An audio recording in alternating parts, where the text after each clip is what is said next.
That works. There was something they took from me that meant more than you could ever imagine. Wait for the wonderful. What's up, everybody? Faygoluvers.net. You got Roscoe here, and I have an exclusive interview with the one and only, the Jokerr. How the hell you doing today? Yo, J to the O. What's up, Roscoe? Faygoluvers, how you guys doing, man? You guys have been a great platform for me over the years, and I'm happy to finally do this interview. Oh, man, we really appreciate that. And just coming right out of the gate with it, man. So you hit us up to do an interview, and I guess my first question will be, like, what motivated you to hit us up to want to do this interview? Well, you know what? I have an inescapable stigma about me as hating juggalos. And I think it stems from my 2012 release of the video I Gave It All, which was originally for one of the Funk Volume contests. And it was undoubtedly like the most popular video of that entire contest, and now it's well over 1 million views. And in that video, I actually painted my face like a juggalo, and then one of my multiple Joker characters hopped in and started acting like a juggalo rapper and making fun of him, and thus was born the legacy of the lower left auxiliary Joker, who just slams on juggalos all the time. So I think this is just a good opportunity to get on and actually talk to the juggalo community and talk to this whole world and just kind of just have a one-on-one about what my true feelings about the juggalo culture is and all that kind of stuff. Because there's a lot of a stigma floating around about me, and I just felt like it was time to kind of just be real with you guys, you know what I mean? Right. Okay, awesome. So what was the, specifically, that was the song Because I Can. So what specifically was it that made you want to mention, like, juggalos and more specifically ICP in that song? So Because I Can, I mean, it's kind of self-explanatory if you think about it. You know, it was the title of the song is inherently mocking. So it was really just because I can, to be honest. And I think a lot of what I said in there resonated with a lot of juggalos, because a lot of people don't realize this, but I am an old school juggalo. Leading up to the release of that video, which was a separate video from I Gave It All, so where I bashed juggalos again, leading up to that video, I released a number of funny little juggalo videos where I was kind of just tearing into ICP a little bit and the juggalo culture and stuff on my Facebook that got a lot of attention. And in one of the videos where I really shut up a lot of people, I was like, yo, you need to respect your elders. What was the first ICP concert you went to? You want to know what my first ICP concert was? 1997. And everyone was like, what the hell? I was like, yeah, I went to an ICP concert in 1997, the Great Malenko Tour, and I absolutely fell in love with it. And then I went to multiple concerts after that, ICP. I painted my face and everything. I had the little Joker hat on it though too, because I was going by the Joker even back then, even when I was a little kid. So, you know, it was very, it was very interesting to see the reaction, because a lot of these younger juggalo kids are like, who the F is this guy talking about our culture and ICP, blah, blah. I'm like, nah, man, like, this is not coming from a place of condemnation. It's not coming from a place of anger or resentment or bigotry. It's coming from a place of someone who used to love ICP, love the culture, love everything about what it meant to be a juggalo. And then I feel like in the last few years, man, it's really been compromised a lot. And I think most of the old school juggalos would agree with me. I mean, there's a lot of stuff going on. There's a lot of watering down of the music, of the content. I think people call them fan kids or fam kids. You know, it's just a lot of insincerity, and I think I just needed to speak to that. So, firstly, it was because I can, self-explanatory. Secondly, it was to really touch on some truths and some points that needed to be said from the more old school juggalo community about the new school juggalo community. You know, so it came from a place of sincerity, but of course, you want to do it in an entertaining fashion. So that was what that was all about. Right, but putting those out, you must have known that there was going to be a lot of juggalos that were, kind of pissed off about the content in the song, though. That didn't bother you? The way I like to describe it is like, I mean, so Roscoe, who's your favorite? Who's your homie? Like, do you have a number one, like a freaking BFF, like ride or die? I do, yeah. Okay, so what's his name? I mean, you can make one up if you don't want to say it. I'm just for the sake of illustration. All right, well, we'll say Iris. Okay, Iris. All right, so you guys are close, right? And in that relationship, you can be transparent with each other, and you cannot tell me that you don't rip on each other. Like, best friends rip on each other all the time. That's the beauty of having a best friend. Somebody who can be authentic and transparent with you and point out your flaws and make fun of each other, but it's done from a position of love. You know, it's not from a position of condemnation or hatred. And, you know, to be honest, I really resonate with the Juggalo culture, and being an old school Juggalo from way back in the days, it's got that thing in my heart that old school Juggalos and even new school Juggalos have. It's something that takes hold of you deep down that you can't get rid of. So I feel a close kinship with the culture, and I feel like if you're a real friend, you'll be transparent about it. And I feel like real friends can make fun of each other, and I feel like real friends are not superficial and are not dancing around issues. And I think you need that. You need real friends to be able to hold you accountable and to call out your bullshit and to keep you level, you know? So I was just playing that role with the Juggalo world as a whole. But more so, I think I was doing it to antagonize, to show how superficial a lot of the whole Juggalo world is. I mean, you guys paint your faces as clowns. That's where it started, the wicked clowns, right? And clowns, by definition, are people who don't take themselves that seriously. I mean, it is a serious culture, but it's built on the foundation of humor, right? It's built on the foundation of putting a mask over your face to put a smile on somebody else's face. It's a second identity, and it's built on the foundation of humor. So I wanted to show how people are taking this way the fuck too seriously. Like, they just need to lighten the F up. And nobody's doing that. Nobody's being sincere with them. So it wasn't from a place of, I hate Juggalos, or you guys are shitty, blah, blah, blah. Like, I am an old school Juggalo, and I need you guys, and I need your support, and I've always appreciated the culture. But there's a lot of bullshit going on, and I just wanted to say that. Right. Well, was there any backlash from you releasing those songs? Specifically from Juggalos or maybe even ICP? You know, I have never interacted with ICP personally. I think Violent J is one of the most brilliant people walking the face of the earth in general, and nothing but huge respect for those guys. It was weird to see their music kind of take the turn it did in the last few years, and I think a lot of the old school Juggalos feel the same way. So it was kind of disappointing, but again, I was just being honest, and whatever backlash I got was nothing new. I mean, whenever you're a revolutionary or whenever you're somebody trying to do something new or really put yourself out there, you're always going to have people who criticize and scrutinize, and every little thing you do, they're going to have something to say about. So it was nothing I wasn't used to. And I'm the Joker. I mean, that's why I'm here. I'm here to prod. I'm here to stir the pot. You know, I'm not here to be nice to everybody all the time. I mean, somebody has to be able to say this shit. Somebody has to be able to stand up and say, that's retarded, or that is stupid, or that's not right, you know, and not have to worry about it. And traditionally, that's what medieval jesters did. And that's where I've really modeled my my whole platform and kind of pseudonym after, is that idea of being able to point out the truth in an entertaining and satirical fashion. So backlash, you know, it was nothing new. But I got more respect from the old school Juggalos for doing it than I did hate from the new school Juggalos for doing it, if that makes sense. So Right.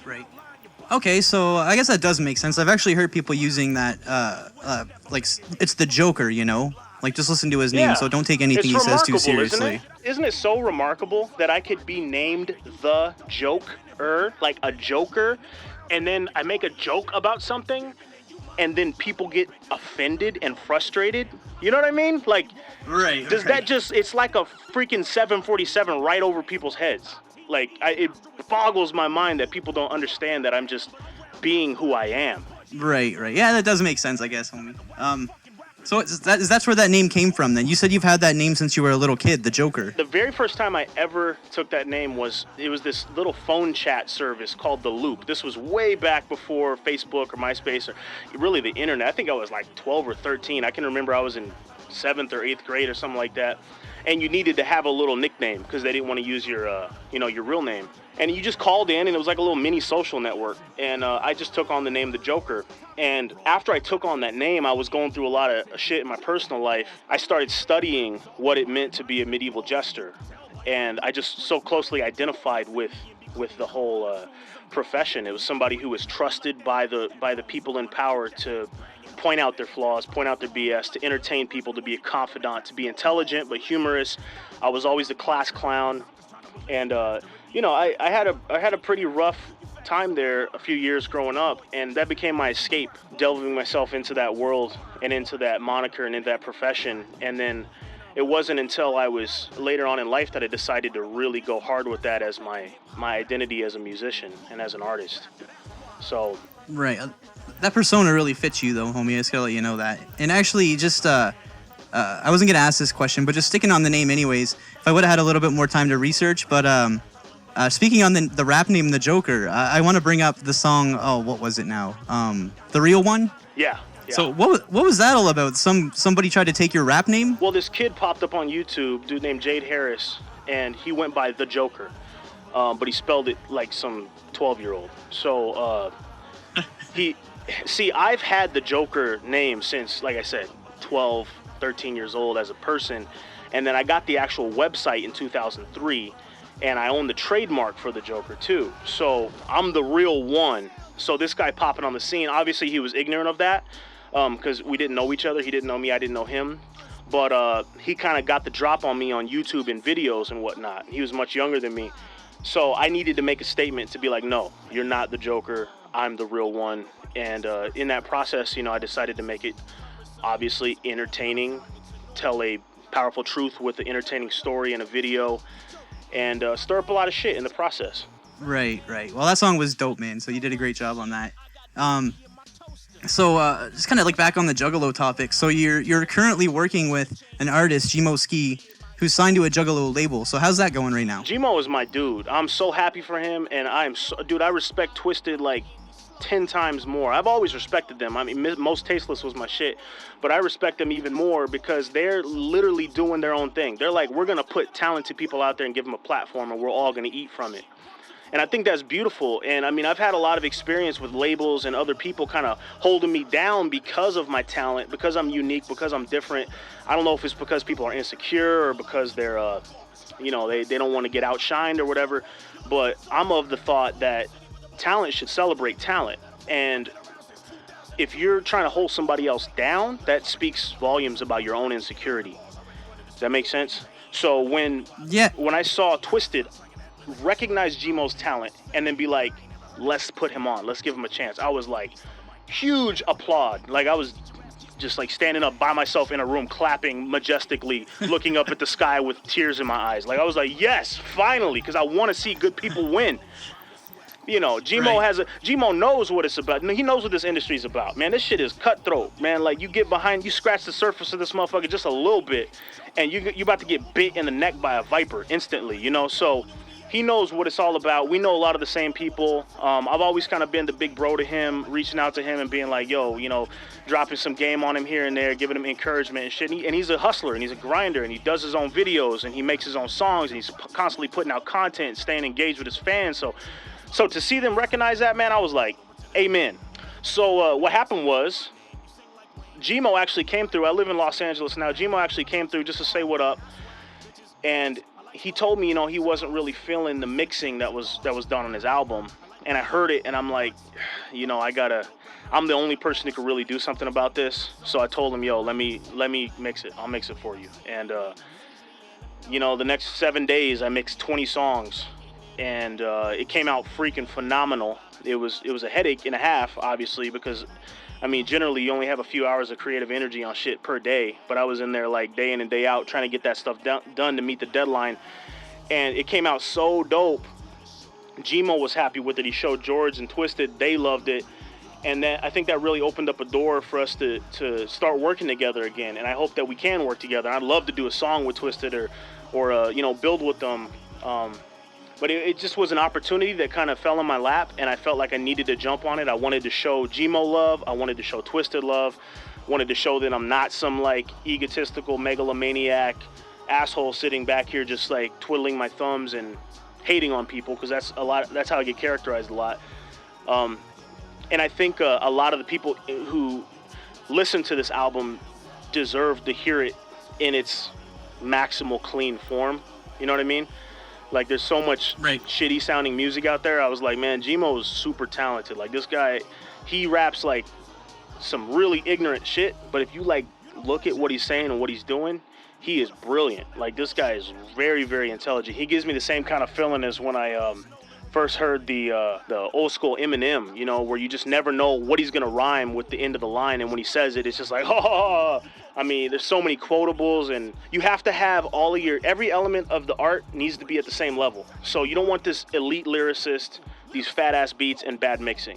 You don't want phenomenal mixing and huge production, but then a whack lyricist. You know, you need to have all the different elements of that art at the same level. And I saw an area where I could fill that void in the mixing department.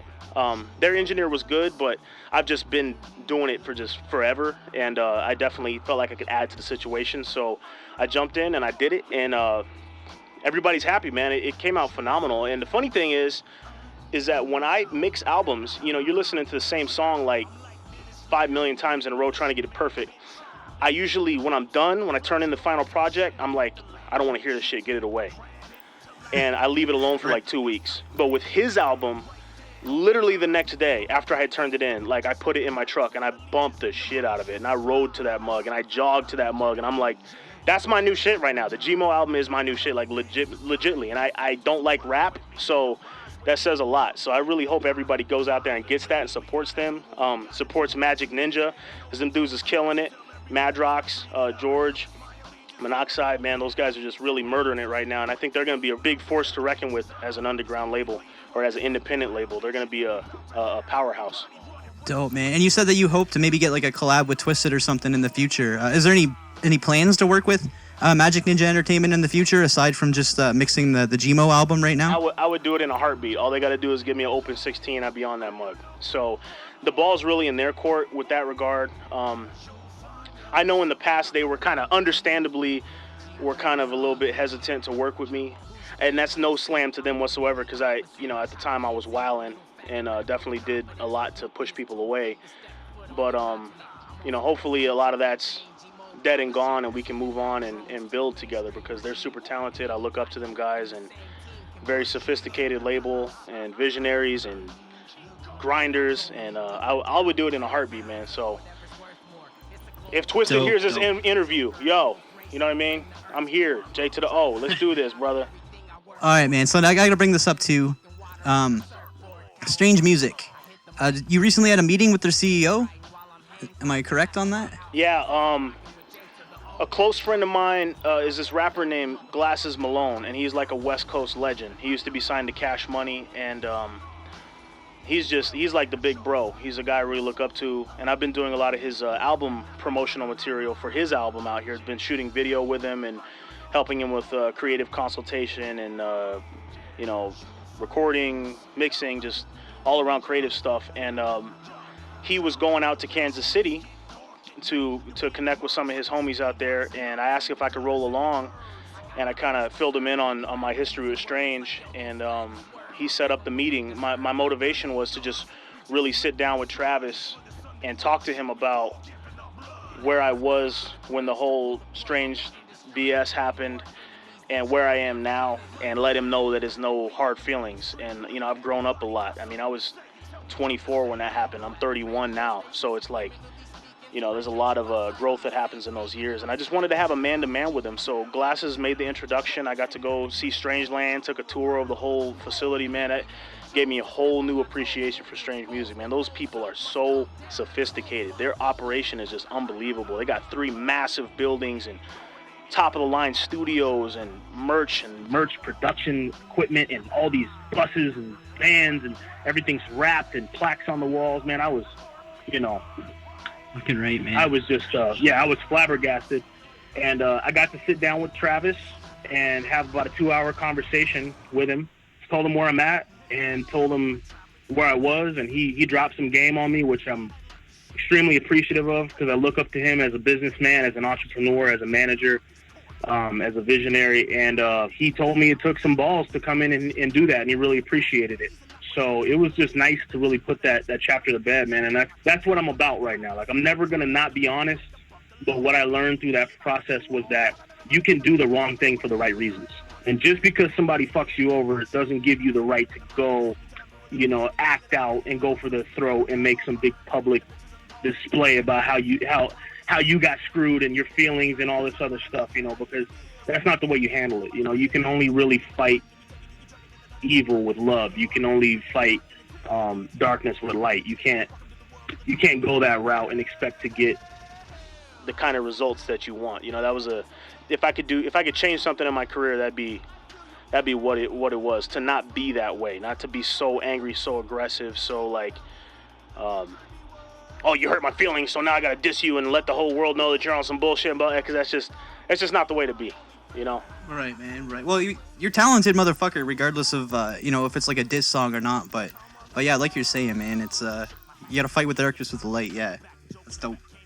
So, is that beef, like, officially squashed, then? You know, the one thing that I haven't done that I really would like to do is meet face-to-face with Tech. Unfortunately, Tech was not available at the time when I was in Kansas City. So, you know, I'm hoping that in the future I can at least just sit down like a man and apologize and be like, just give him his due respect. You know, again, it was coming from a right place. You know, I did kind of get done a little bit dirty, but that wasn't Tech's fault. What happened was, I got invited to meet with Tech by Dave Weiner, the VP, and at the time I was still on the come up, barely had my first album out, and I was working as a security guard for an electric company in Arizona. You know, I'm putting in 50, 60 hours a week, saving up money to pay my house bill. I had just bought a house, so I'm just starting my life and grinding, and I got that invitation to meet Tech in Santa Barbara, and that was a big deal for me. I'm like, man, this is huge, this could be big. So I like I say in the song, like, I took all my money and I just got in the truck and I drove, and it was like a 9-10-hour drive, and drove. And I got there just in time. There's a bunch of traffic, and had this meeting with Tech, and I sat down, we had a good conversation and blah, blah, blah, blah. And then right in the middle of like, this big meeting that I had built up in my mind as being this epic thing, the tour manager, Corey, kind of cuts the music off and comes over to me, hey, what are you doing on the bus? And I'm like, Dave invited me. What, you think you just come on the bus like this? Like, I'm like, well, no, Dave set this meeting up. I was talking to, hey, man, I'm gonna need you to leave. Like, just cut me off, treat me like a groupie. And I was just like, really? Bruh. So I left, and I was just like, kind of bewildered a little bit, like frustrated, and then I kind of buried it. You know, I never really got to meet with Tech again. I drove home, felt kind of defeated. It just felt wrong. So that really kind of hurt me from where I was at the time, and being that I had, you know, built that up in my mind so much, and then having put myself out there like that and then having it go like that just really stunk. And then later on, Right. I was like, how do I vent? You know, and of course I'm a rapper, so I vented in the music. And then I kind of veered it at the end towards Tech. And that was the mistake. Like, it's okay to vent about the BS that happens to you, but you don't got to turn it into a personal attack. And at the end, I kind of did that. And in my mind, I was justifying it. And I think that's where the mistake was. You know, it's cool to vent, but you don't want to turn it into personal attack, because you're going back to that fire with fire analogy. And that's really the only thing I would want to really apologize for with Tech was, I'm sorry for being disrespectful, and you didn't deserve that bullshit, because it wasn't Tech's fault. He was just chilling. He didn't know what was going on. You know, his VP invited me. It wasn't even him inviting me personally. So he was extending himself to me and giving me the time and listening to my music. And he said it was dope. He really enjoyed it. And he even said in the interview that he went back and listened to it after the meet and greet, and really appreciated my production and stuff. So that was a big honor. But you know, I took it personal, man. And I did some little kid shit and lashed out. And you know, it made for some headlines and whatnot, but at the same time, it also kind of put a kink in that relationship, and that's not the way you want to be in this industry. It's a very small circle. Like Travis was talking to me, it's like, it's only a few people who really run this music industry, and you got to make good relationships and build good relationships, and don't worry about the BS, because it's just going to happen to everybody. So. Right. Well, speaking on that subject too, just going down the list here. So, Funk Volume. What's going on with that? We all know the song "The Dead Horse" or "Dead Horse," but what's going on with that whole thing right now? Actually, the first time I ever met Hobson was that trip to Santa Barbara. I drove back through LA and I met with Hobson because we had been homies online on MySpace for quite a few months. And at the time, I was bigger than Hobson. I had more fans, more followers than he did. He had just got dropped from Ruthless, and he was just working on his Sag My Pants video. So I kind of took like a brotherly kind of mentor position with him, and everybody kind of has seen what's happened. Dame was kind of he didn't like the fact that I was telling Hobson to stand up for himself. Dame was kind of wanting to be that manipulator, like, I want to control this guy and control the company and control everything. And Hobson would come to me and be like, hey, man, Dame's doing this and doing that and such and such. And I'll be like, bro, it's your company, it's your talent. Like, stand up for yourself. And Dame didn't like that, and he started kind of developing this tension between me and him. And then ultimately, what really kind of popped it all off was I filmed the video Hop Madness. And at the time I was filming the video, I had also done I Gave It All. And I Gave It All was my and Hobson's way of using my talent to benefit Funk Volume, because they needed good MCs for the Funk Volume contest. And Hobson assured me that it would be judged fairly and everything would be like, you know, on the up and up if I entered it. I did it. Obviously, had the best entry. And then Dame knocked me to second place because of that tension that existed there. And I said something about it. It wasn't on some like, oh, I didn't win, I hate. No, it was like, yo, like, let's just be real.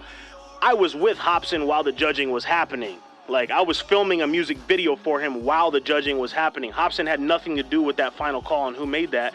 And that went against what he originally told me as a predication for me entering that contest. So I just said something about it. I was like, yo, man, I mean, like, I don't mind getting second place, but I was there, I saw it. I was on that tip of, like, let me point out the bullshit. Instead of just letting the bullshit bounce off my back, I was like, let me point it out. And what that did was it made all the guys on Funk Volume look at me and be like, we can't mess with this dude. So the video I was filming, I was supposed to have a cameo in. It was the point at which me and Hobson were going to reveal to the fans that we were homies, because nobody knew we were so close. And we were, like, real close. Like, we would stay on the phone, like, for hours, talk about life, talk about girls, talk about career, music, everything. We were, like, super close. And this is the point when I was supposed to reveal it. I introduced Hobson to MK. MK's from my home state. I found MK, and then I showed him to Hobson. I was like, yo, push this guy. So, you know, he was in the video. I was supposed to be in the video. But then because I said something about the contest, Dame and the Funk Volume guys were like, we don't want Jokerr in the video. And my position was like, yo, bro, like, my bad. I shouldn't have went that way. I should have been a little bit more diplomatic about it. And if they have a problem with me, let's talk. Let's get on the phone like men and let's talk. So, Hobson is like, well, you know, they're really mad, and I don't know if they're going to like that. So I'm like, look, bro, like, I'm your homie. They're your homies. We don't need to have this tension. Let's just get on a conference call. Let's figure it out. And Hobson's like, all right, man, I'll make that happen. So he gets off the phone with me, and then I go on my Facebook page, and I see that he posted the video. Here's my Hop Madness video, all my parts cut. So I was like, what shit. the fuck? Like, I swear to you on my life, that is exactly what happened. I had that conversation with him like, yo, let's talk. Let's figure it out. Let's be grown-ups about this. There's no reason for this tension. And you got to understand, I went out there and busted my ass to film that video. Like, I filmed it. I was behind the camera, like, running up and down alleyways in freaking San Fernando Valley, LA, in the middle of the night, like, grabbing barrels, throwing them in the back of my truck, lighting them on fire, like, out there in the middle of nowhere. I was filming that shit. So for him to not only cut my parts, but to do it in such a cowardly bitch-ass way, that's what really, like, stung me deeply, because it was like, it's like your homie betraying you, you know what I'm saying? Like, your homie having a chance to stand up for you and just totally stabbing you in the back. And that's what really was like, okay, that's what really hinted me off that Hobson was he's just a weak person. He has a strong will, as evidenced by his career, but as a human being, his character is weak. And he justified himself doing that to me, and that was a very big offense to me. So it put me in this mode of like, okay. So I kind of, you know, turned the heat up, and I got online, and I blah blah blah blah blah, and we went back and forth, and we had these conversations and this whole deal, and then eventually Hobson posted an apology to his Facebook page. So I left it alone. 6 months later, Swizz starts dissing me.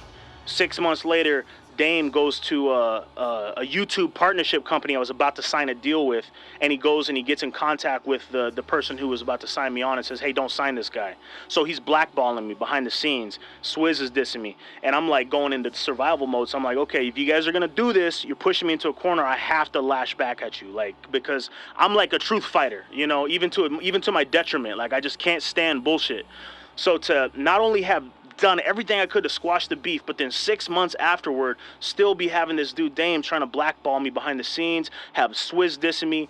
I was like, okay, well, it's on. Let's do this. And then that's where you get Sidekick. And from the reaction to Sidekick, I did Permanent Enemy. And then, the rest is history. And then eventually it was like, it's not worth it. And you can't be that way. You can't just be hateful and point out the bullshit. You have to man up and just, like we were talking about earlier, man, like just fight the hate with love.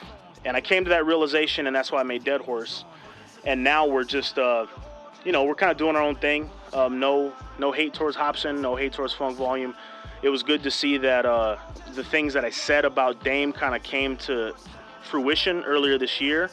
But at the same time, it was kind of bittersweet because, if you're like, yo, there's a tsunami coming, and everyone's like, no, there's not. When it comes and smashes everybody, it's not a happy thing. You don't want to be like, I was right. It's like, no, it's not about being right. It's about, it sucks that happened, but there's a level of like gratification that at least people know that I wasn't bullshitting and I don't bullshit. Right.